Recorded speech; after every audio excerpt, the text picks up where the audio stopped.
All right, I want you to turn to Philippians chapter 4 this morning. And I need to set the stage for where I'm going. First of all, as soon as I say Philippians, you know that I'm not preaching from a parable this morning. Now, I hope to get back to it, but every now and then, as I read a new translation of the Bible, I discover that the new translators have put a verse in that didn't used to be there. That there are verses that weren't in the Bible last week, or 2 weeks ago, or a month ago. Because I've read it through many times, and these verses weren't there. And this time I read them and I think, whoa, when did they put that in? What translator sneaked that verse in? And now here it is. So this is one of those verses that I was reading along a couple of weeks ago, and I thought, wow, I never noticed that before. I've preached from Philippians many, many times. I've got one sermon from Philippians that I've preached 20 times. My kids can preach it. And so, you know, I'm no stranger to the book. I know the book well. But now let me tell you another thing that lays in the background here today. I'm a pretty happy-go-lucky, have fun, you know, do it kind of guy. I enjoy where I'm at. I enjoy what I'm doing. I was in Florida a couple of days this week. Took one of those airboat rides out through the swamps, you know. Alligators everywhere. Bald eagles flying over, you know, and I'm doing my Dave Mahan thing. I'm just laying back worshiping God in the sun, you know, thinking, wow, nature is beautiful. I love what God's done here. And then after that, I go to Tony Roma's and get a rack of ribs. I'm saying, you know, I can worship at the dinner plate too. I mean, if you can worship at the foot of an oak tree, you can worship at the foot of a plate of ribs. And so I'm just having a grand time. That's the kind of guy I am. I enjoy whatever I'm doing till I come to church. And when I come to church, I become this negative nabob guy. I become this guy who, you know that you've all got assigned seats, don't you? You know, and when I pray for this church, I pray for you by pew and by seat. So when you mess me up, you know, if you don't get prayed for that week because you're in the wrong seat, that's on you. That's not on me. But when I get down to pray, I think, oh, they weren't there this week. You know what? That makes 2 out of the last 3 weeks they've not been there. You know what? I bet they're looking for another church. I bet they're mad at me. I bet I've said something to them that made them mad. And I miss every person every time they're gone. And every time I hear a crossword, somebody says something like, you know, well, so-and-so made me mad last week. I think, oh, this could be the beginning of such trouble. I'm a worrier in church. I worry about, you know, when Joe and Kelly Brown came to me and said they were moving to Walton, oh no. If Joe and Kelly get down there and start church hunting, man, that's a long way to drive. Not as far as you guys come, but you know, I'm the guy who immediately starts thinking, oh no, I don't want to lose Joe and Kelly Brown. Maybe Joe, but I don't want to lose Joe and Kelly. You know, I'm just one of those guys when I get to church. I know all about that. And I notice that some of you are too. Back in the summer, you'll remember this, I bought a bright, shiny red BMW convertible. Looks brand new. Now it's not. It's old. You guys know what you pay me. I can't afford a new car. But it's an old used convertible, but I'm tickled to death with it. So one of you, I got in it one day and we went out for a ride. Now the car's 10 years old. Been in Miami for 10 years. And one of you sat there and looked over at me and said, "Oh look, it's got a rock chip in the windshield." You know, that rock chip will eventually spread and it'll shatter that whole windshield and you won't be able to see where you're going. I thought, shut up. You know. Okay, I will. She said, watch my language, by the way. So, that got me thinking about a crack in the windshield. You know, it's one of those little things, but if you don't look out, you go down the road 70, 75, 80 miles an hour for a while, that little rock chip will start to spread, and pretty soon it will shatter. And so that's in the back of my mind as I'm reading this time. And I will tell you, unashamedly, one of the things I'm proudest of in this church right now is there is such a good sense of unity. I don't know how you could be in a better sense of unity in a church that's almost 200 years old. There is a real sense of unification in this church. I believe if you go to the folks who have been here a long time, they'll tell you that's one of the biggest changes in the church, is there is a real sense of unity in the church. Carol made me think this morning, talking about her sister being thrown out of the nursing home, of a story about an elderly couple. They were in a nursing home together. They'd been married 60 years. But those 60 years, they were always fighting. And it kept on going in the nursing home. They would yell, they would scream, they would argue, they would disagree all day. And finally the home came to them and said, "We're going to throw you out if you don't knock this stuff off." Well, being who they were, they couldn't agree what to do about getting thrown out of the nursing home. They'd always been good Christians. They'd always gone to church. They'd always believed in the power of prayer. And finally the wife came to the husband and said, "Now listen, Joe." I just made that part up, Joe. Said, "Now listen, Joe. I'll tell you what, let's do. Since we can't get along in this nursing home and we're going to have to move, let's just pray that one of us dies. And 2 or 3 weeks after the funeral, I'll move in with my sister." Well, that's how a lot of people solve their problems. That's how a lot of churches solve their problems.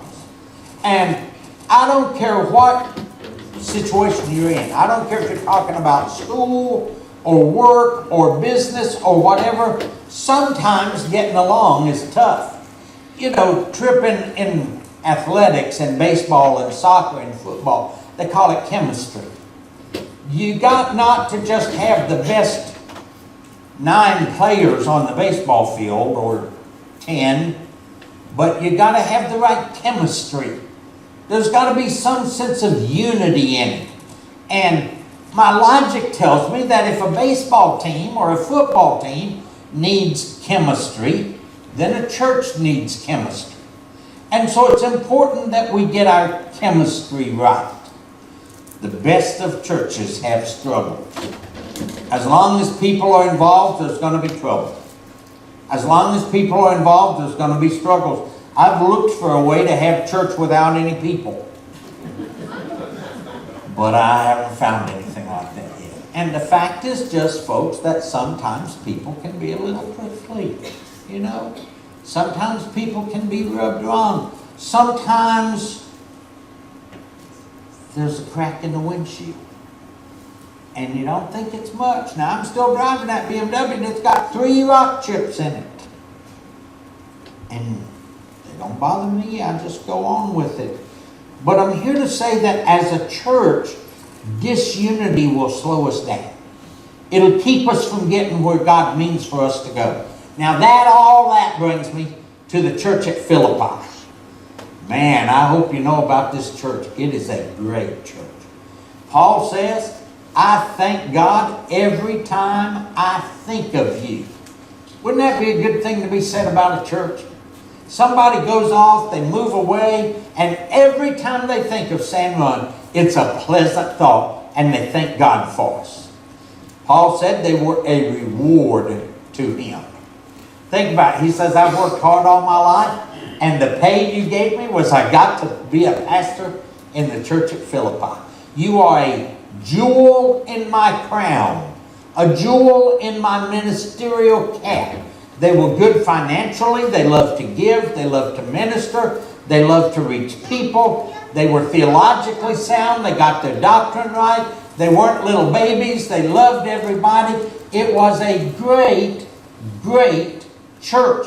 It's the kind of church that if you put up a sign that you were without a pastor, resumes would come in from everywhere. Everybody would want a pastor, but it's not a perfect church. I got to tell you folks, there's no such thing. Not then, not now. No perfect church. It's just not going to happen. You know, I saw a church the other day you can join online. Now, I always said, you know, if I'm going to watch a video when I go to church, just send me the DVD. I'll watch it without getting up so early on Sunday morning. So I'm okay. I don't care if that's how you choose to worship. That's between you and God. But now, if you send them an email that you watched their service this morning, you're a member. So now they get to brag about how many new members they got. Except they're all sitting home on the couch under a blanket. But you know what I mean. So there are no perfect churches. And if you find one, let me just ask you, do them a favor and don't join. Don't attend. Just come on back here. You know, because don't mess up what they got going. They got a good thing going on. Don't mess with it. Don't fool with it. So it is a crack in the windshield when disunity shows up. There is negative potential. Do you know that Solomon said in the Bible, one sinner can destroy a whole lot of good. Little insignificant things have the potential to ruin. We all know it takes less time to tear it down than it does to set it up, don't we? You know, you want to set up for trunk or treat, you got to get here pretty early. Comes tear down time, pretty fast. Everybody's done and out of here. One person said it's easier to cause a stink than it is to create sweetness. Well, so Paul here is writing along to this wonderful church. He's got so many good things. Then he comes to chapter 4, and listen to what he does. It just knocked my socks off. I couldn't hardly believe it when I read it. Chapter 4, verse 1. So therefore, brother, you know, in light of everything I've said, therefore, ones that I love and ones that I long to see again, my joy and my crown, stand fast, stand firm in the Lord. And I beg Euodias and Syntyche that they might get of the same mind in the Lord. And I beg you also, true yokefellow, help those women. They labored with me in the gospel and with Clement and with other laborers whose names are in the book of life. Do you see what Paul did right there? Paul not only said there's two women in church not getting along. So you got a great church, but there's two old women. Well, no, he didn't say old. I made that part up. He said there's two women who aren't getting along. And of all things, he called them out by name. My goodness. You get ready to do that today in the church, you better be ready to go. Not just go as pastor. You better be ready to go to heaven. Because they're liable to come after you. He called these two women out and said, I beg that they might get along. And he called them out by name. Now, if I was Paul and I was going to call out some big negative nabob in the church, I could see things. What if they got their doctrine wrong? What if somebody was being immoral? What if the minister had gone off the deep end? You know, that happens sometimes. What if they had stopped evangelizing? What if they were losing? What if the money wasn't coming in? I could see all those things, but of all things, Paul calls out this crack in the windshield. He said there's two women who had a falling out, and he called them by name and put their name in the Bible. Holy cow. Can you imagine standing up in church someday and saying, now, I have to watch where I point here. Say, now you two need to get along, and I'm going to put your name in the Bible that you were not getting along. Paul saw that as a big enough deal to call their name. I begged them that they might get along, and I'm going to call them out by name. I got an idea. When we have a little bit of hatefulness in the church, you know, a little bit of that negativity, I don't like this, I don't like that, I don't like Brother Larry preaches too long, I don't like the way Brother Larry wears his hair. Hey, by the way, I got a haircut yesterday, got for half price. That's the truth. That's the truth. She got done, she said, I can't charge you full price for that. So give me $6 and go home. I said, okay, that's a deal, lady. You know, all those people, let's start putting it in the bulletin. When you come in next Sunday, we'll have a section. It'll be like a prayer list. It'll be like a prayer list, and we call it careful what you're, we call it a grumpy list. And now I'm not picking on women. That's just who Paul happened to mention. But what if I got a better idea. CJ, we'll start putting it up here. All right? This week's grumbler list. And we'll list them. We'll list them by name. And we'll keep them on there for a while. We'll say, now, don't mess around with this person because she's really grumpy this week. Don't mess around with this guy. He lost his job last week. But Paul said that they endanger the unity of the church because they can't play well with others. You know, they don't get along on the sandbox. They don't get along on the playground. Do you know, I'm going to just tell you folks, this is my experience in the Baptist church. I have known hundreds of people in Baptist churches who had great ideas and who did a great job. And they thought, I'm going to be a leader. But you know what? Ain't nobody will work with you. You can lead all you want as long as it's just you. Ain't nobody will cooperate with you. Ain't nobody will put up with it. Ain't nobody will get along with it. And so, now my opinion is, this is Larry telling God what to do. My opinion is that we probably ought not to call them out by name. Even though Paul does. It's a funny thing to me. Ken and Brenda, maybe Leah will remember this. We still have words from the church I pastored before here. We still have names that mean certain things in my family. Because that's how people were in church.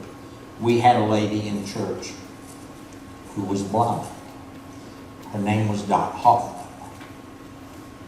I've never seen a bigger warrior in my life. So we'd take a bus trip. And we took a lot of bus trips.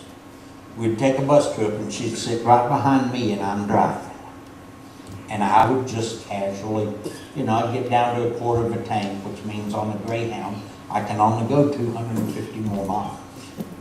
And I'd say, I need to start looking for a gas station. And then about every 30 seconds, Doc would say, see a gas station here? No. 30 seconds go by. Find a gas station yet? No. 30 more seconds. Find a gas station yet? So pretty soon learn, don't tell her. You know, pretty soon learn, just shut up. Whoops, I'm sorry. I pretty soon learn, just don't even mention it. Just don't even bring it up.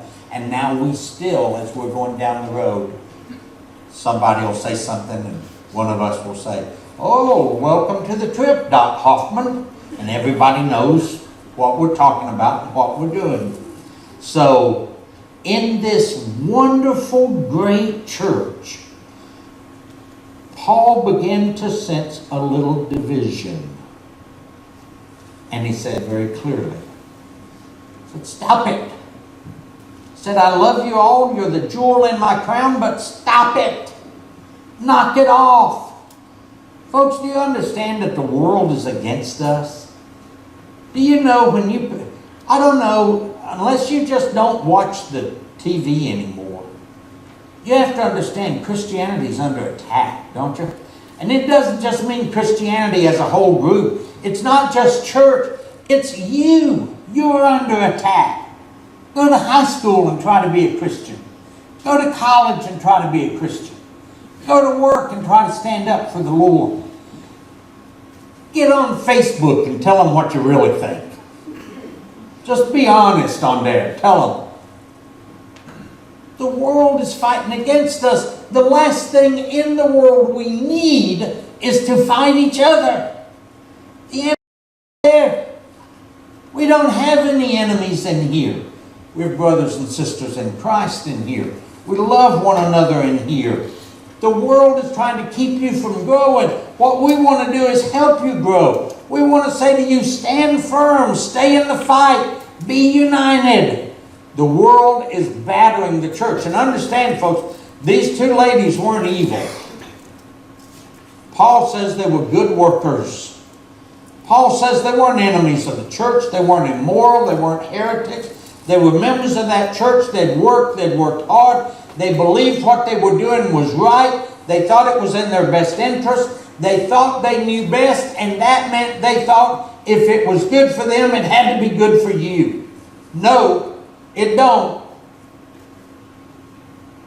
Paul said that the unity of the church is more important than anything else we're fighting. Wow. You know, these women didn't sit up nights thinking about, how can I be nasty to Brother Larry tomorrow? They were pillars of the church. You see it in church, don't you? How many of you been in church a long time? Most of you? So without raising, I don't care if we do raise hands. How many of you have seen people get territorial with their ministry? It's like, I own this, don't you mess with it. You know what? Let me ask you this. How many of you have seen somebody in a Baptist church get territorial about a table or a chair? Holy cow, folks. We're gonna fight inside the church. You know, Debbie DeRozier, 3 or 4 weeks ago before homecoming, got busy about getting the hallway painted. The first thing I heard was, you picked this color. Oh no, it wasn't you, I'm glad it wasn't. Get out of my face. You know, I'm telling you, now please understand, folks, I'm not saying I sense disunity in the church. That's not the case. What I want us to glean and gather here today is that there is nothing you do in this church more important than contribute to the sense of unification. We're on the same trip here. We're on the same journey. We're on the same mission. We've got the same purpose. We want to tell people that God loves them, God will forgive them, God will save them, God will bring them into the fellowship, God will bring them into the ministry, and God will move us then to speak to the next crowd. And we don't really need to be fooling around with whose jobs, who's picking colors, who's doing this, who's doing that. Paul said, tell them to sit down and hush. Take Brooklyn to Paul, so you can tell him to watch his language. Paul said there's nothing we do more important. I've watched people in Baptist churches get territorial over a Sunday school room. Do you really think it matters which room your Sunday school class meets in? In our room this morning, we've got those little plastic chairs that are folded up too narrow that you can sit in. Makes me think Edgar got here to church last week. He pulled in, he got out of his car, and he looked over at me and said, "I see what you mean about these parking spaces being too little." Oh yeah. Well, we've got those chairs, and then we've also got the blue padded chairs that you can sit on. So I go in, and nobody wants those blue plastic chairs. They all want the other ones. There are people who argue over which chair are we going to use. Which room do we get to meet in? You know what, folks? You don't own the room. You don't own the table. You don't own the chair. I know it's going to be a shock for you, but you don't even own your assigned seat in worship service. They're all the same. And that all leads to pride, and pride leads to jealousy, and pretty soon it's a war. How many of you are old enough to remember the Cold War? Nobody? Jim, Charlotte, handful. Ken is, Brenda ain't. Yep. Well, in the Cold War, U.S. and Russia were horrible enemies. But there never was a shot fired. They wouldn't speak to each other. It was just tension. And it was tension every day. I mean, you worried every day about, is there going to be a nuclear bomb today that hits America? Is there going to be a nuclear bomb? Who's going to shoot the first one? I've seen Cold Wars in church. They don't speak to each other. One of them will sit right here, one of them will sit right here, and they're very careful not to look over. They're trying to watch, make sure you ain't doing nothing they can go home and complain about. But they don't talk to each other. There's not a word said. And you know, sometimes that division is not even about the ministry. Sometimes it's about things out in the community. When Sarah was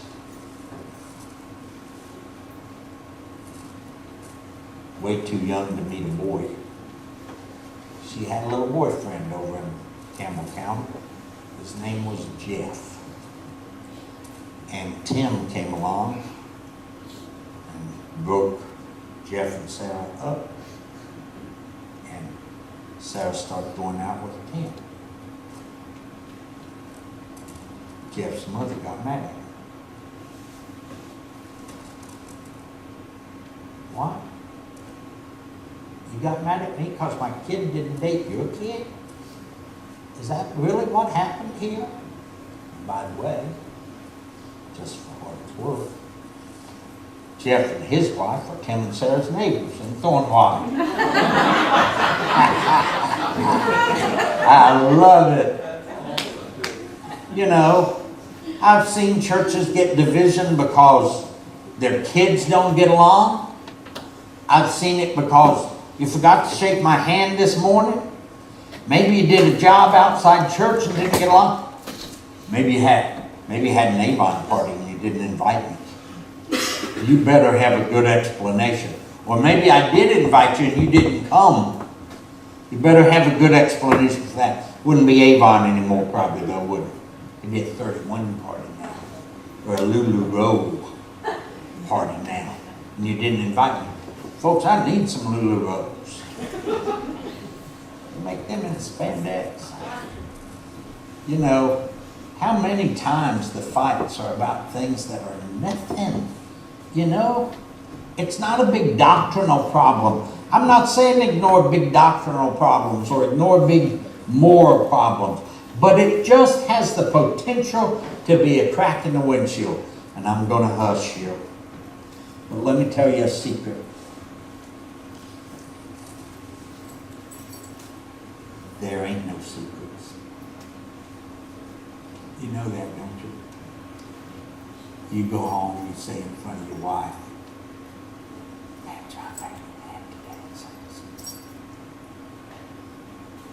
to." She's maybe talk in front of the kids. You think those kids are suddenly deaf when you get home and get around the table? You think they're deaf when you start saying, "Can't believe what Brother said this morning." They hear that. You think they don't go to school and tell somebody? Oh, man. That's why I sent my kids to Catholic school, so they wouldn't know none of y'all. They couldn't gossip with you. You know what, folks? Just that little rock chip, you know? Just that little crack in the windshield.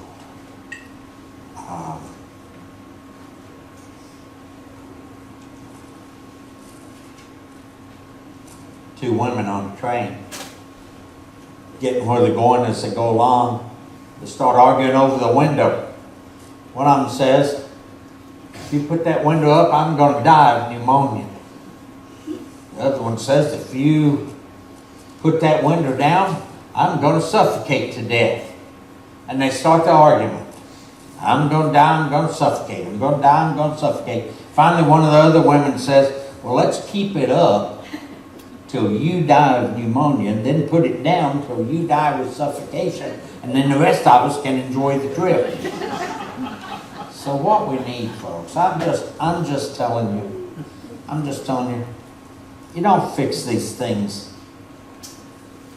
by throwing people out of church or anything like that. Let me tell you this. In this church today, I'm with my family. I'm with my brothers and my sisters in Christ. Every last single one of y'all. And I believe we're put here on purpose. I believe I'm here to pastor on purpose. I believe you're here today on purpose. I believe you're a part of Sand Run Baptist Church on purpose. And Paul said our unity is in the Lord, and it's shaped by the message of the gospel. And we all, including me, need to understand that our church unity is more important than our idea. Now, I'm not telling you that I think there's disunity in the church. I don't. I think this church is doing wonderfully as unification goes. I particularly think it's doing wonderfully as compared to what its history has been. I'm proud of this church. But as I was reading Philippians, and I came to this new verse where Paul said, you tell them two women to sit down and hush. I thought, I never realized Paul loved that church. But it said, don't let the crack in the windshield get started. Don't let it get a foot. I love that. Now, I don't know that I'd have had the nerve to call them out by name. But I love that Paul said, tell them they got to start getting along so that the church can go on and be about its business. So I invite you today, think this through just for a minute. We're going to say, you need a good place to go to church. You need a good place to say, that's my church. I've said to you many times, when I grew up, we called it belong.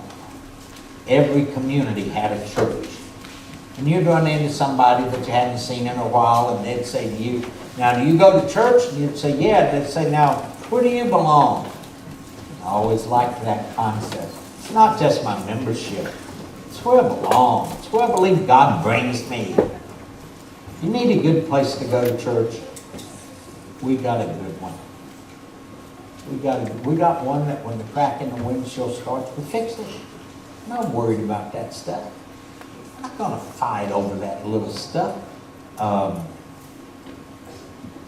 We're not going to try to make it our way or the highway. It's not who we are. You need a place to worship the Lord. Come here, worship here. Be part of this church. Now, we're not perfect. You know, if we were, we wouldn't be after you join. So, you know, you're going to see things you don't like. Sure.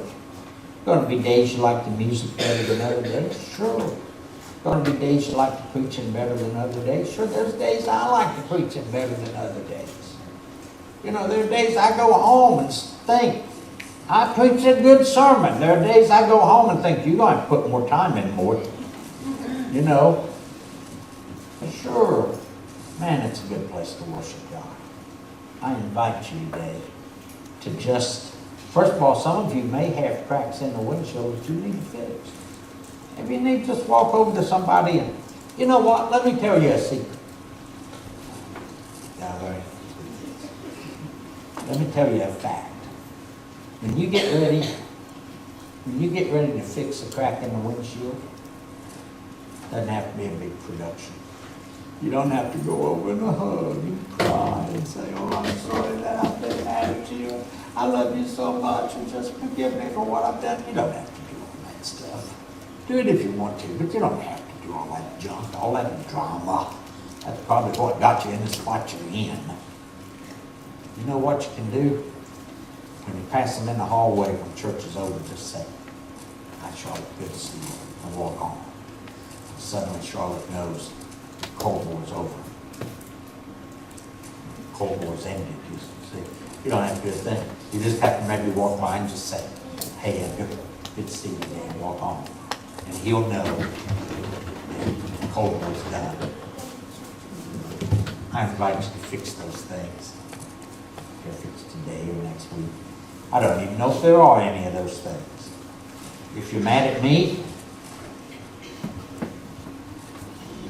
come and ask me, I'll forgive you.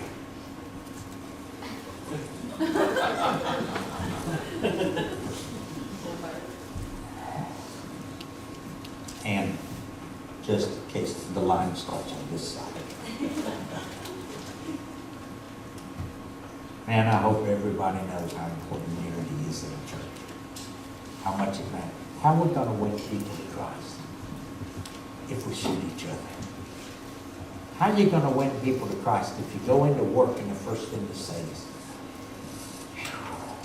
and church made me mad yesterday. How are you going to invite them to come? Okay, I'm done. I just keep talking. We're going to stand and sing. I invite you to come today. Just say, let's stand together. Say this where God put me. Maybe there's a crack in the windshield you want to resolve right now that you're going to fix. Let's sing, you come.